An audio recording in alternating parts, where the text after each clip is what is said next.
Hello everyone, this side Anshudhar Tiwari.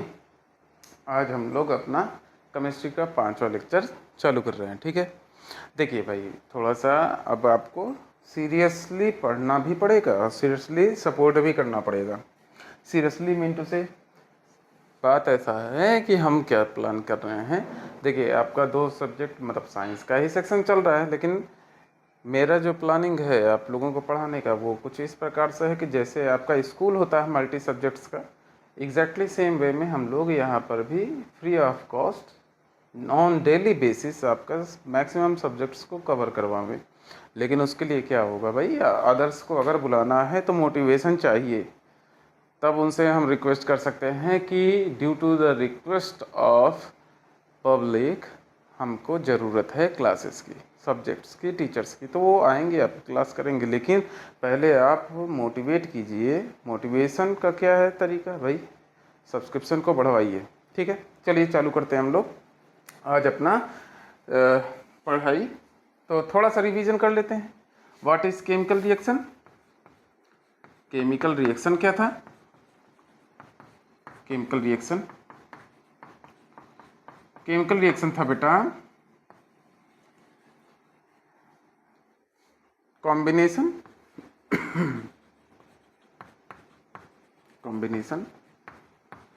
of two or more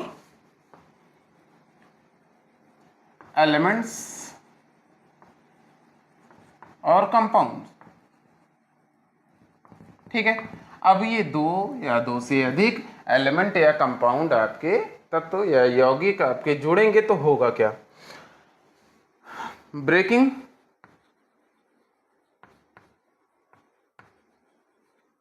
breaking of bonds, bond को टूटना होगा। और उसके बाद क्या होगा? फॉर्मेशन ऑफ न्यू बॉन्ड, ठीक है, नए बॉन्ड आपके बनेंगे। अब इसका मतलब क्या हो गया कि जो आपने एलिमेंट्स लिए थे रिएक्टेंट के तौर पे और जो आपका प्रोडक्ट बन रहा है वो दोनों एक दूसरे से क्या, जो रिएक्टेंट्स आपके मल्टीपल होंगे वो दोनों क्या करेंगे, एक दूसरे के एलिमेंट्स या जो भी कंपाउंड होगा उसको एक्सचेंज करेंगे और उससे क्या होगा, आपका नया प्रोडक्ट फॉर्म होगा। ठीक है, अब देखिएगा और क्या होता है बेटे, एक चीज क्या, जो टोटल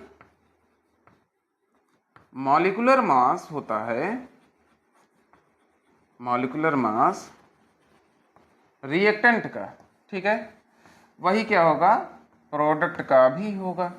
और क्या होगा, टोटल मास। अब मैं मॉलिक्यूलर नहीं, मास क्वांटिटी की बात कर रहा हूँ। टोटल मास ऑफ रिएक्टेंट, ये क्या होगा, टोटल मास ऑफ प्रोडक्ट होगा। नंबर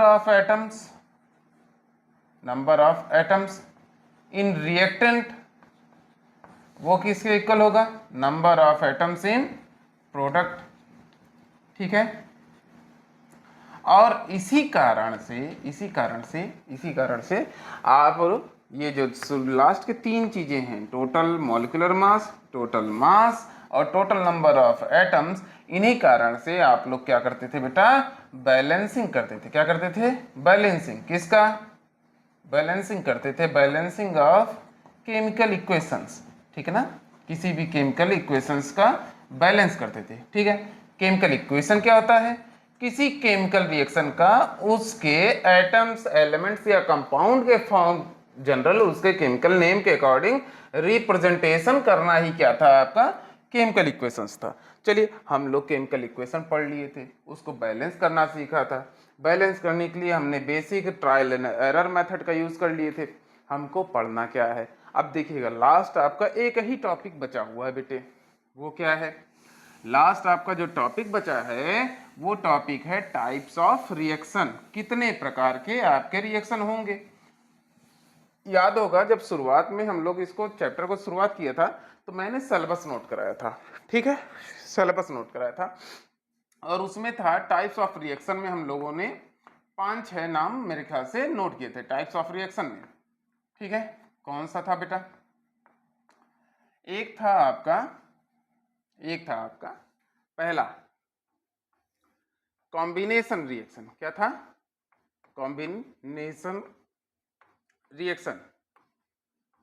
ठीक है, चलिए दूसरा क्या था बेटा आपका, दूसरा था डीकम्पोजिशन। Decomposition reaction. और डीकम्पोजिशन यानी कि अभी देखते हैं ना, अभी हम लोग ये इसी शब्दों को पकड़ के इसको क्लियर आउट कर लेंगे कंप्लीट। तीसरा तीसरा डिस्प्लेसमेंट रिएक्शन। Displacement reaction. चौथा क्या था बेटा, चौथा था आपका double displacement reaction. Double displacement reaction.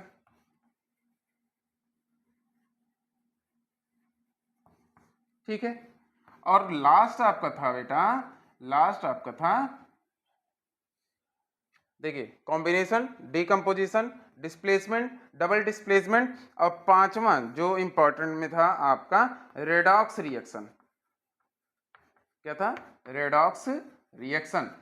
ठीक है, रेडॉक्स में ही आप ऑक्सीडेशन एंड रिडक्शन के बारे में पढ़ते हैं। उसके बाद मैंने कहा था कि इसी को कंटिन्यू करेंगे और हम लोग इसी में एक्सोथर्मिक, एंडोथर्मिक, इन सब चीजों को भी ऑब्जर्व करेंगे और इसको पढ़ेंगे भी। देखिएगा बेटा, शब्द को हिंदी वाले मतलब इसका जो इंग्लिश है इसका हिंदी मीनिंग से समझते हैं। Combination reaction.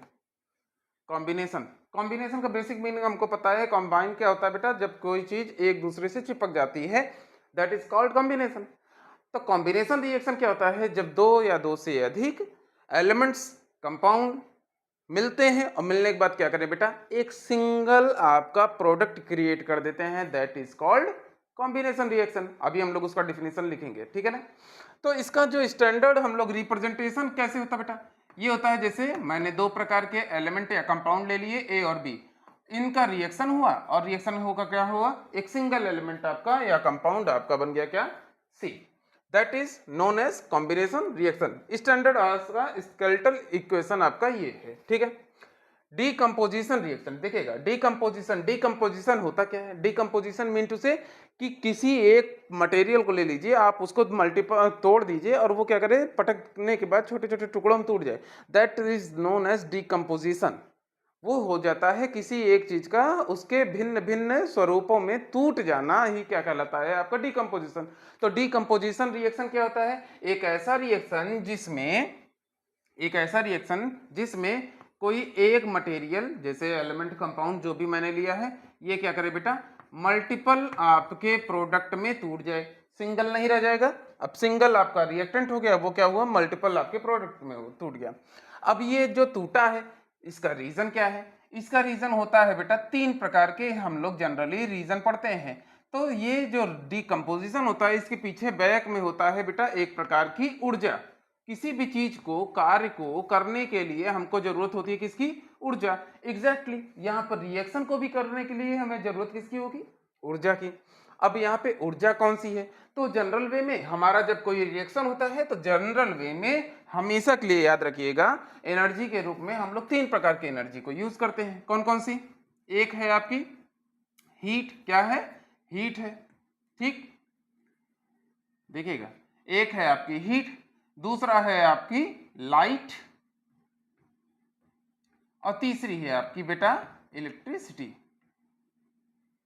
तीन प्रकार की है। अब ये तीन प्रकार के आप एनर्जी के सोर्स से लेकर तीन प्रकार के डिकम्पोजिशन रिएक्शन होंगे। अब वो जो तीन प्रकार के डिकम्पोजिशन रिएक्शन होंगे उनके नाम है तीन भिन्न भिन्न। वो कौन कौन से हैं बेटा, जो हीट की वजह से होता है that is known as thermal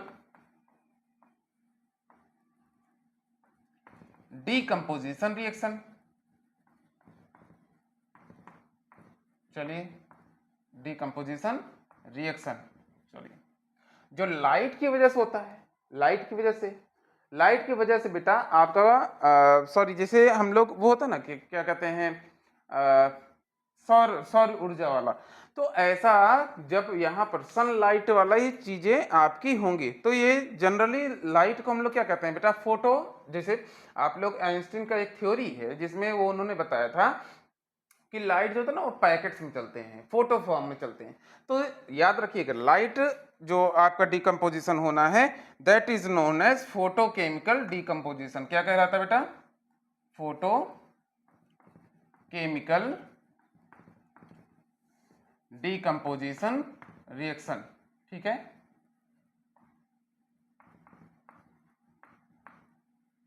इसको कंटिन्यू करिएगा। ठीक है, तीसरा प्रकार जो है बेटा वो कौन सा होता है? इलेक्ट्रिसिटी से। इलेक्ट्रिसिटी से क्या होता है? इलेक्ट्रोलिटिक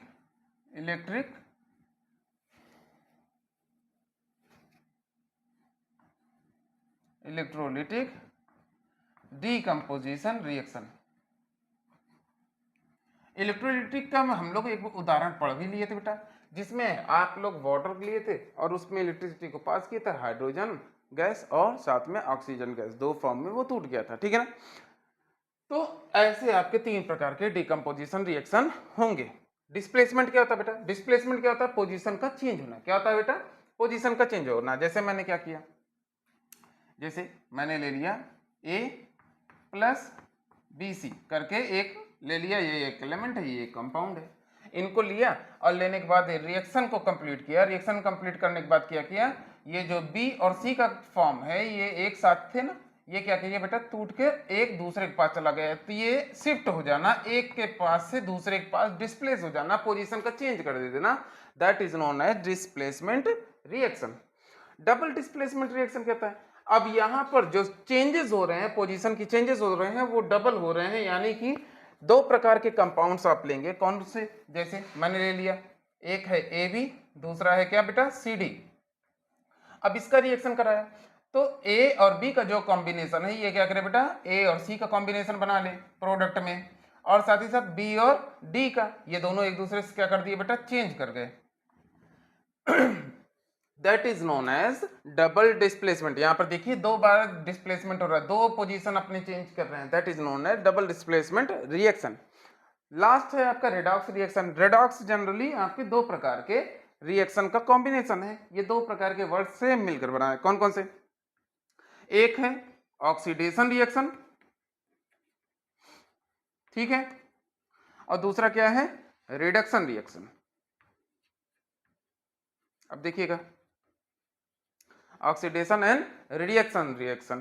तो ऑक्सीडेशन क्या होता है, अब यहीं पर हम लोग बेसिक केवल अपने टर्म्स को पकड़ रहे हैं, ताकि हम लोग क्या करेंगे, इसको जब एक्सप्लेन करेंगे तो आपके दिमाग में रहना चाहिए कि हम लोग पढ़ने क्या वाले हैं। ऑक्सीडेशन क्या होता है? एडिशन ऑफ ऑक्सीजन और removal of hydrogen, that is known as oxidation reaction. या रिडक्शन रिएक्शन क्या होता है बेटा? रिडक्शन रिएक्शन क्या होता है? ये यहां पर होता है जहां पर यहां पर ऑक्सीडेशन में रिमूवल ऑफ हाइड्रोजन हो रहा था ना, यहां पे क्या होता है, addition of hydrogen, just opposite, addition of hydrogen, और या फिर removal of oxygen, that is known as reduction reaction. ठीक है, अब देखिएगा हमने क्या किया है, बेसिक पैटर्न सभी को हमने नोट कर लिया है। अब देखिएगा हम लोग करने क्या वाले हैं, इस पूरे इस टाइप ऑफ रिएक्शन को पढ़ते हुए हम लोग करेंगे क्या, हम लोग सिंगल सिंगल अपना रिएक्शन को उठाएंगे, कौन कौन सा है, ठीक, और उसका डेफिनेशन नोट करेंगे। डेफिनेशन नोट करने के बाद जितने भी पॉसिबल आपके बेसिक उदाहरण या जो आपके एग्जाम से रिलेटेड उदाहरण होंगे, देखिए पेपर में तो आपको दे दिएगा, लेकिन हम लोग को इतना याद नहीं रह सकता है। हम लोग क्या करेंगे, हम लोग उदाहरण को उठाएंगे, यूज करेंगे, पढ़ेंगे, आप अपनी कॉपी में नोट करेंगे, क्योंकि भाई हमने भी नोट करके रखा है, ठीक ना। तो हम लोग एक एक को पढ़ते चलेंगे और प्रयास करेंगे आज इसमें से एक दो को कंप्लीट कर लेंगे, और कल हमारे ख्याल से लास्ट वीडियो होकर आपका चैप्टर कंप्लीट हो जाएगा। चलिए चालू करते हैं हम लोग। तो पहला क्या है आपका, कॉम्बिनेशन रिएक्शन। पहले वाले फॉर्म से हम लोग चालू करते हैं, आप लोग अपना नोट कर लीजिएगा इन सभी चीजों को दोबारा, ठीक है।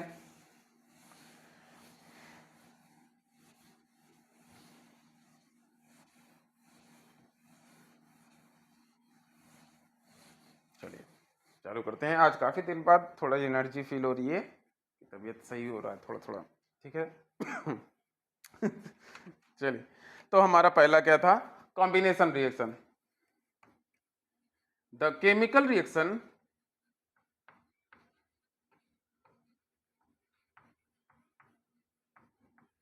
The chemical reaction in which two और मोर रिएक्टेंट्स रिएक्टेंट्स में कौन कौन हो सकते हैं भाई? रिएक्टेंट्स में कौन कौन हो सकते हैं? आपके एलिमेंट हो सकते हैं, एलिमेंट्स और कंपाउंड, टू और मोर एलिमेंट्स और कंपाउंड, जिसको हम लोग कहेंगे reactants. The chemical reaction in which two और more reactants combine to form a single product,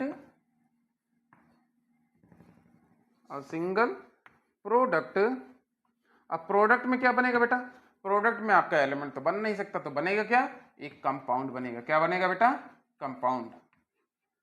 क्यों? क्योंकि भाई कंबाइन हो रहा है ना, सिंगल सिंगल अगर रहा हो, अगर हाइड्रोजन रहा हो सिंगल आपका मॉलिक्यूलर फॉर्म में, तो कोई भी वो सिंगल नहीं रह जाएगा, वो कंबाइन होने क्या बना लेगा? आपका कंपाउंड बना लेगा। The chemical reaction in which two or more reactants, elements or compound combine to form a single product or compound is known as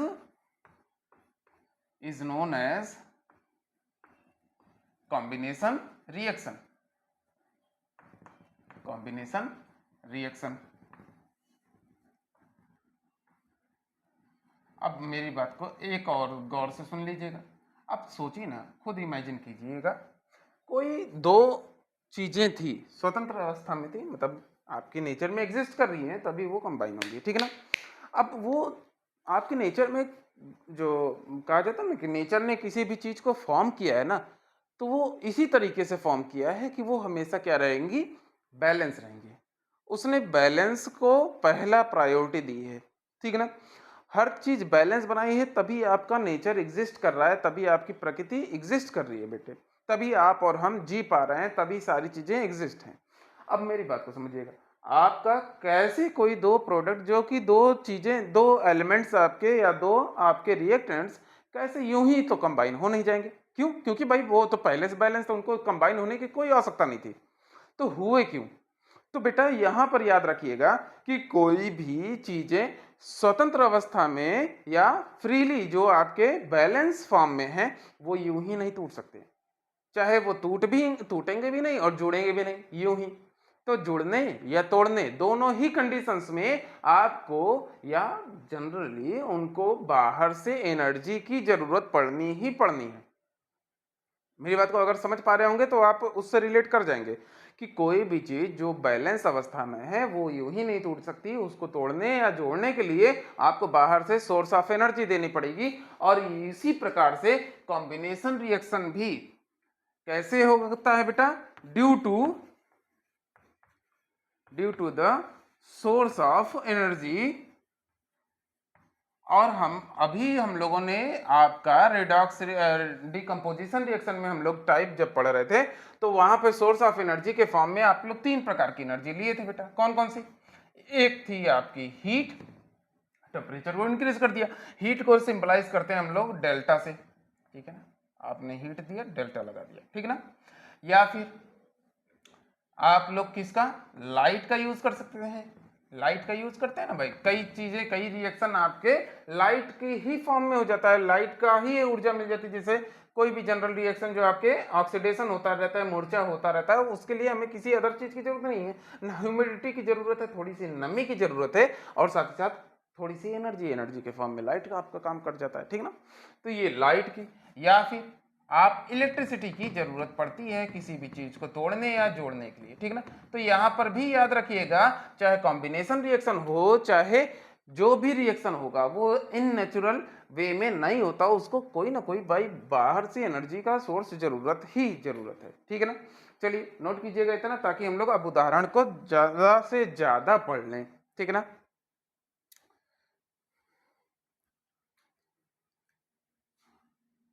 तो एनर्जी हो गया।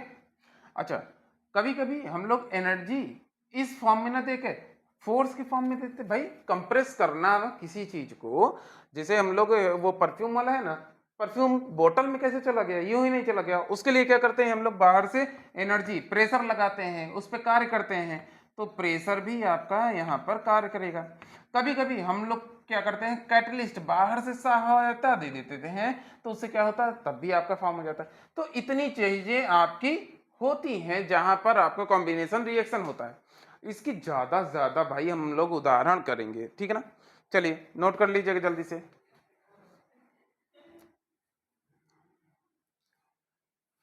हमारे ख्याल से कर लिए होंगे आप नोट। चलिए अब उदाहरण, इसके ढेर सारे उदाहरण जितने पॉसिबल होंगे, 10 5 जो भी हो पाएंगे, max to max we can do, so we will do. हम लोग इसको कंप्लीट करेंगे। चलिए चालू करते हैं भाई। पहला पहला सबसे बेसिक उदाहरण, सबसे बेसिक उदाहरण, और ये मेरे ख्याल से सभी लोगों ने पहले भी पढ़ा है। कौन सा बेटा? हाइड्रोजन और ऑक्सीजन का कॉम्बिनेशन। पहला, burning of hydrogen in presence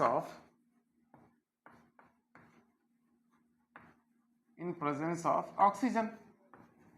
ये देखिएगा भाई, मेरे ख्याल से एक मूवी थी हॉलीवुड की, उसमें एक एस्ट्रोनॉट था, वो चांद पे पता नहीं कौन से ग्रह पे जाके फंस गया था, तो वहां पे उसने ऑक्सीजन, वहां पे एक होता ना कि पूरा इन्वायरमेंट जिसमें वो सांस ले सके, तो वहां पर उसने हाइड्रोजन को जलाया था ऑक्सीजन के प्रेजेंट में, ताकि वहां पे पानी आ जाए, और पानी के सहायता से वो आलू की खेती करता था। ऐसा है एक मूवी।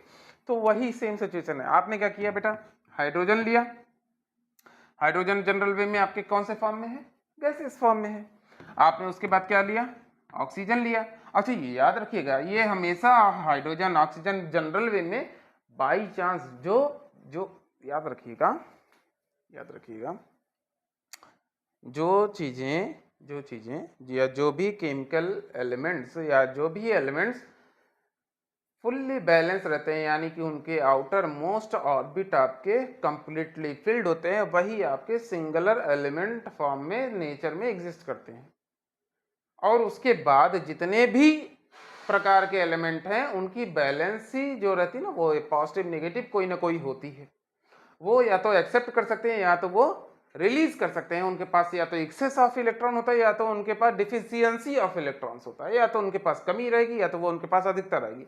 और इस कारण से वो कभी भी बैलेंस नहीं रहते। तो बैलेंस होते कैसे हैं नेचर में, तो वो बैलेंस रहते हैं नेचर में due to molecular form of their elements. तो वो आपका मतलब वो अपना एक मॉलिक्यूलर फॉर्म बना लेते हैं, जिसकी वजह से वो क्या कर देते हैं, वो मॉलिक्यूल्स के अंदर जो मल्टीपल आपके एटम्स होते हैं, वो एक दूसरे को बैलेंस कर लेते हैं। उदाहरण के तौर पर जैसे मैंने हाइड्रोजन और ऑक्सीजन लिया, तो हाइड्रोजन क्यों बैलेंस है, यहाँ पर H2 की ही जरूरत क्यों पड़ी? मुझे पता है फर्स्ट ऑर्बिट में जो पहला ये न्यूक्लियस हो गया, उसके बाद ये फर्स्ट ऑर्बिट जो है, फर्स्ट ऑर्बिट में मेरे पास प्लेस करने के लिए दो प्लेसेस होते हैं, ठीक है। अब हाइड्रोजन है, हाइड्रोजन के पास एटम्स कितने, इलेक्ट्रॉन्स कितने होते हैं, एक होते हैं। तो इसके पास क्या हो गई, इसके पास हो गई डिफिशियंसी, या कह सकते हैं इसके पास हो गई एक्सेस ऑफ वन इलेक्ट्रॉन। तो ये क्या करेगा बेटा, ये दो एटम्स आपके मिलके, दो एटम्स मिलते हैं, और ये क्या कर देते हैं, आउटर मोस्ट ऑर्बिट को कंप्लीट कर देते हैं। अब ये दो को लिया, तो ये क्या कर दिया बेटा, ये क्या कर दिया, ये दोनों मिलकर आपके एक आउटर मोस्ट। अब ये आउटर मोस्ट बनता कैसे, तो ये क्या कर दिए, एक दूसरे से मिलकर ये आउटर मोस्ट ऑर्बिट जो है, दोनों दोनों क्या हो गए बेटा, बैलेंस हो गए, और इसकी तरीके से आपका ये मॉलिक्यूलर फॉर्म में एग्जिस्ट करेगा। अब देखते हैं हम लोग।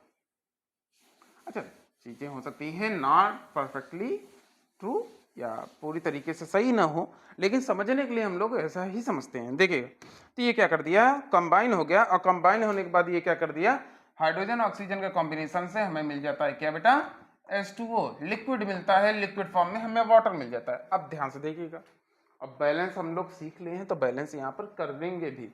हाँ, ऑक्सीजन यहाँ पे कितने हैं, दो हैं, वहां पे कितना है, एक है, एक में क्या मल्टीप्लाई कर दें, एक दो हो जाए, दो, चलो ठीक। और यहाँ पर दो दूनी चार, हाइड्रोजन कितने हो गए, चार हो गए। अब मुझे यहाँ पर दो था, मैंने लिया था, तो मैंने क्या कर दिया, बैलेंस करने के लिए इसको भी दो से मल्टीप्लाई कर दिया, दो दूनी चार, और ये दो और वो दो, कंप्लीट बैलेंस है। और ये आपका उदाहरण हो गया पहला। चलिए सिमिलर वे में burning of carbon in presence of oxygen. Second, burning of carbon in presence of oxygen. अब वो कार्बन किस फॉर्म में हो सकता है? बर्निंग ऑफ कार्बन,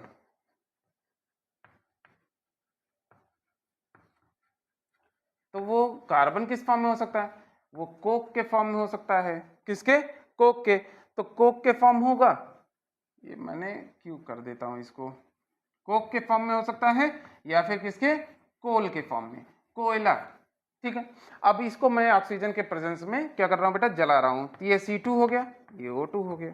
ठीक, अब ये कार्बन और ऑक्सीजन, सॉरी चलो इसको ऐसे रख देते हैं, कार्बन और ऑक्सीजन को मैं क्या कर दे रहा हूं? जला रहा हूं, ये गैसियस फॉर्म में।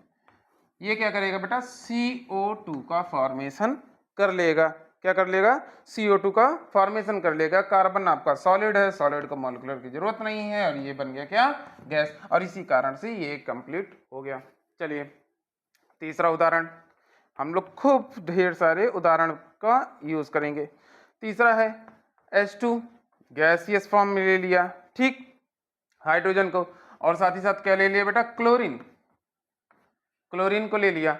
हाइड्रोजन और क्लोरीन दोनों गैसियस फॉर्म में कंबाइन होंगे तो क्या बना लेंगे बेटा? HCl। और ये HCl भी क्या रहेगा? गैसियस। इसको कंप्रेस कर देंगे, लिक्विड में कन्वर्ट कर सकते हैं। ठीक है, अब ध्यान से इसको भी बैलेंस कर लीजिएगा, 2 हाइड्रोजन 2 क्लोरीन, ये हो गया कंप्लीट।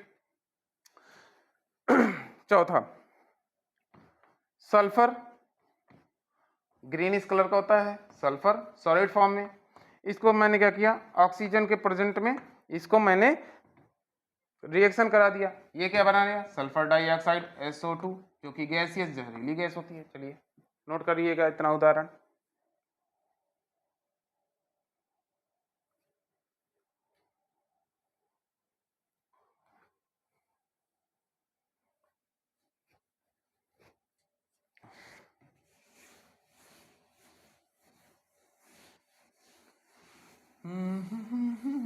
सभी में गौर से देखिएगा भाई, किसी में एक से अधिक प्रोडक्ट नहीं बननी चाहिए। ठीक है, दूसरा सल्फर ट्राइऑक्साइड SO3, ठीक है, जहरीली गैस है, गैसियस फॉर्म में।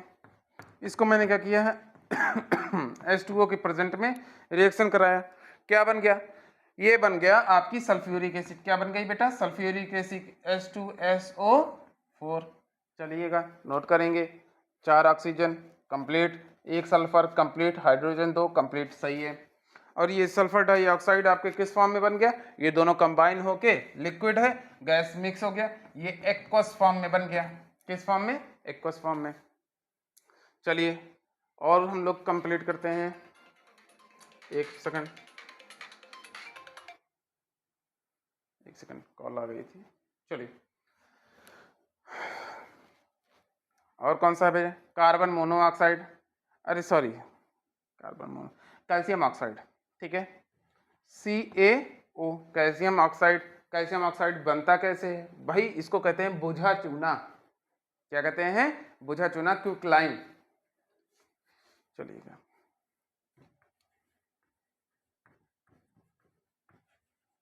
ये बनता कैसे है? देखिए चूना है, ये क्विकलाइम हो गया। ये कैसे बनता है अब इसको भी सीख लेंगे अभी हम लोग। इसको क्या किया? इसमें पानी ऐड कर दिया, कैल्शियम हाइड्रोक्साइड बना दिया, कैल्शियम OH2 का होल ट्वाइस, ठीक है ना। चलिए नोट कीजिएगा, इसको क्या कहते देते हैं? Slagged lime. चलिए अब समझते हैं कैसे ये बनता है। ये वाला थोड़ा सा इंपॉर्टेंट है आपके लिए, ठीक है ना। तो चूना बनाने के लिए बेटा जनरली कुछ प्रकार के, जैसे हड्डी हो गई, या जो सीप होता है, सीप सीप, ठीक है ना, सीप वो देखते हैं ना हम लोग, जिसमें से मोती निकलता है, शंख होते हैं, ऐसी बहुत सारी चीजें होती हैं। इनको क्या कर दिया जाता है बेटा? इनको जलाया जाता है। जलाने के बाद क्या हो जाते हैं? ये वाइट कलर के पाउडर को छोड़ देते हैं, और वही आपको क्या होता है? कैल्शियम ऑक्साइड होता है। या ये हम लोग पढ़ा था ना, ये चौक का हमने बताया था कि पत्थर हो गया, ये सभी क्या आते हैं? उन्हीं को जलाने के बाद कैल्शियम ऑक्साइड मिल जाता है, ठीक है ना, CaCO3, कैल्शियम कार्बोनेट। चलिए नोट कर लेंगे, हो गया। सॉरी,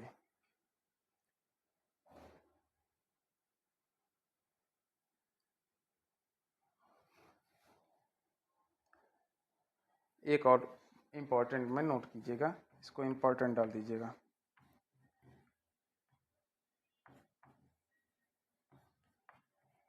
क्या है? कार्बन मोनोऑक्साइड, जहरीली एकदम घोटू गैस कहा जाता है इसको, ठीक है ना। और क्या कर दीजिए बेटा, हाइड्रोजन के साथ इसको कंबाइन कर दीजिए, ये भी गैसियस है। इसमें क्या करता है, हम लोग को बाहर से थोड़ा सा तापमान बढ़ाना पड़ता है, और वो तापमान कितना है, 430 डिग्री सेल्सियस। प्रेशर को भी बढ़ाना पड़ता है, वो कितना है, 200 एटीएम। और इसमें हमको कैटलिस्ट भी यूज करना पड़ता है, जिंक ऑक्साइड और क्रोमियम ट्राई Cr2O3। तो इससे होता क्या है बेटा, कार्बन मोनोऑक्साइड का हाइड्रोजन के संपर्क में जब हम लोग करते हैं तो हमारा बन जाता है मिथाइल अल्कोहल। क्या बन जाता है बेटा, मिथाइल अल्कोहल CH3OH। क्या बन जाता है, CH3OH। जहरीली शराब होती है, ठीक है ना। कभी कभी यही शराब से पी के मर जाते हैं, बहुत अच्छी मौत मरते हैं, ठीक है ना। तो ये आपका मिथाइल अल्कोहल बन गया, इसको नोट कर लीजिएगा, मिथाइल अल्कोहल, ठीक है। चलिए नोट करेंगे इतना। पता नहीं, मेरे ख्याल से हो गया होगा, 6-7 उदाहरण तो मेरे ख्याल से हो ही गया होगा आपका।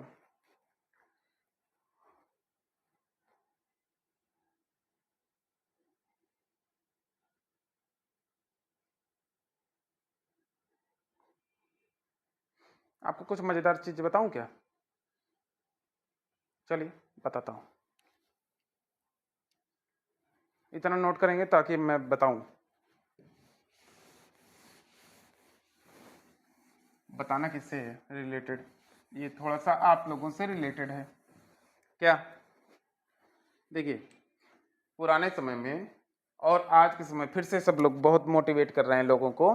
देखिए, ये बुझा चूना था, ठीक, पानी ऐड किया, कैल्शियम हाइड्रोक्साइड ये वाला बना लिया। और ये क्या था, जो चूना हम लोग लेते हैं मार्केट में, ढोके ढोके ऐसा होता है ना, पानी ऐड करने के बाद जब घोलते हैं, घोल जो बनता है वो होता है, ठीक है ना। इसको जब हम लोग अपने घर की दीवारों पे पोत देते हैं, ठीक है,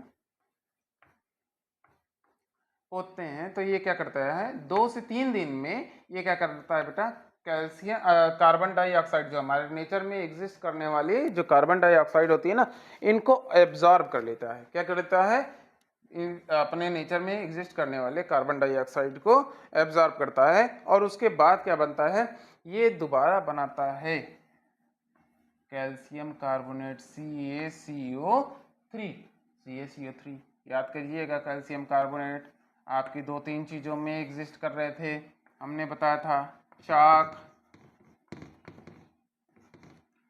और मार्बल्स, ठीक है ना, पत्थर जो चिकने वाले होते हैं।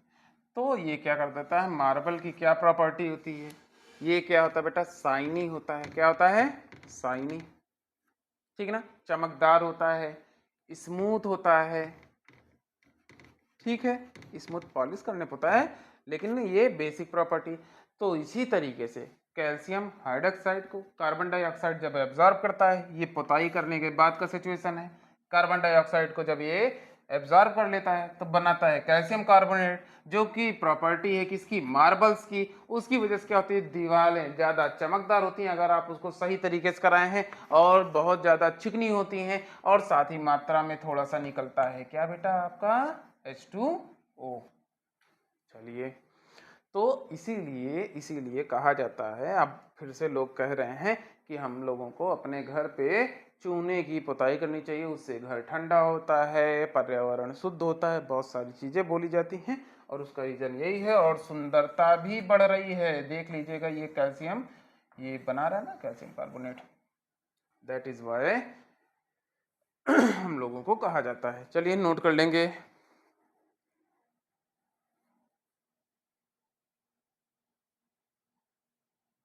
भाई बहुत बड़ा वीडियो ऑलरेडी बन चुका है, चलिए आज हम लोग यहीं पर रोक देते हैं, कॉम्बिनेशन रिएक्शन पे।